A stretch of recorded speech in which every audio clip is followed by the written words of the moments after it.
दिवे घाटामध्ये सासवड या ठिकाणी बघतोय भर पावसामध्ये काय तो वारकऱ्यांचा आनंद, काय तो वारीचा सोहळा। इतक्या भर पावसामध्ये प्रत्येक वारकरी गळ्यामध्ये टाळ आहे, हातात कपाळावरती गंध लावलेला आहे आणि मुखामध्ये सतत माऊली पांडुरंगाचा जयघोष चालू आहे। अरे काय पंढरीची यात्रा, यात्रा वारी म्हणजे काय असते। अगदी लहानातल्या लहान अंथोर मोठ्यातल्या लोकांना माऊली म्हणून उपमा दिली जाते। आता आपण वारीमध्ये चाललेलो आहोत, बघा वारीचा आनंद काय। आपण वारकऱ्यांच्या प्रतिक्रिया घेऊ वारीच्या। रामकृष्ण हरी। आता या ठिकाणी सासवड दिवे या घाटामध्ये पालखीचं थोड्याच वेळात माऊली महावैष्णव ज्ञानोबा यांच्या पालखीचं आगमन होणार आहे। बघा काय तो पालखीचा आनंद, काय तो सोहळ्याचा आनंद। वारकरी भर आनंदामध्ये हा दिवे घाट चढतायत। अनेक जण काय आनंद वाटतोय वारीचा। एवढे थकलेले वयस्कर माणसं आहेत, पण लहान थोर मोठे असू द्या सगळे माऊली माऊली भजन करत चाललेले आहेत। कोणाला कशाचाही त्रास नाही, कोणाला कशाचंही दुःख नाही।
पंढरी माझे माहेर साजनी, पंढरी माझे माहेर साजनी।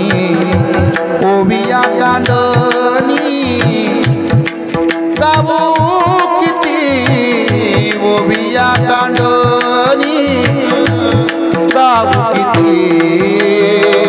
पंढरी माझे माहेर साजनी, पंढरी माझे माहेर साजनी, माहेर साजनी।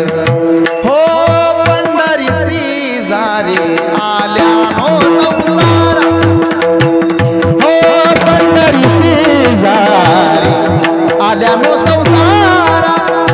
दिनाचा सोयरा पांडुरंग, दिनाचा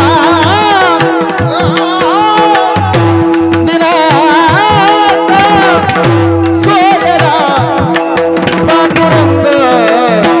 वाट पाय उभा भेटीसी आवडी, वाट पाय उभा भेटीसी आवडी। त्यामुळे मी समाधानी आहे। 62 वर्षात मला चष्मा नाही आणि रक्तदोष नाही, त्याचं कारण ते आहे माऊली कारण आहे। माऊली कारण आहे। आता मला सांगा की तुम्ही इथे येता, आयुष्यभर माणसामध्ये कोणच सुखी नाही, पण तुम्हाला जो आनंद नंतर आनंद मिळतो का? वर्षभर या आनंदाची तुम्ही वाट नाही, ही तर रसीद आहे, ही आयुष्यभर पुरेल एवढं आहे जेवण आहे, रसीद आहे, ही काही खंडन नाही पडणार। आणि आषाढी वारीला आपण म्हणते तेवढ पण हा आनंद पुन्हा मिळतो म्हणजे आपल्याला आयुष्यामध्ये असा आनंद नाही। म्हणून म्हणलं ना, एक धागा सुखाचा, एक धागा सुखाला सगळं सोडून लोक या मार्गावर येतात, एकच धागा सुखाचा आहे, तेवढ्यासाठी येत असतो। मग त्याला आई वडील असू देत, कोण नसू देत।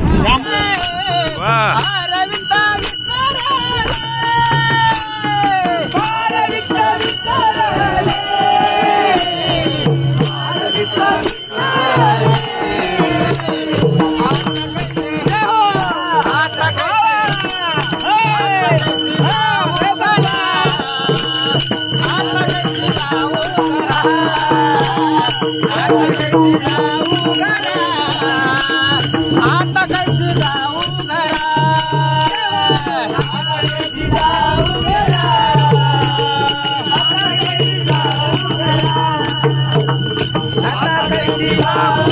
महाराज मध्ये राहा तुम्ही तर मध्ये.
Happy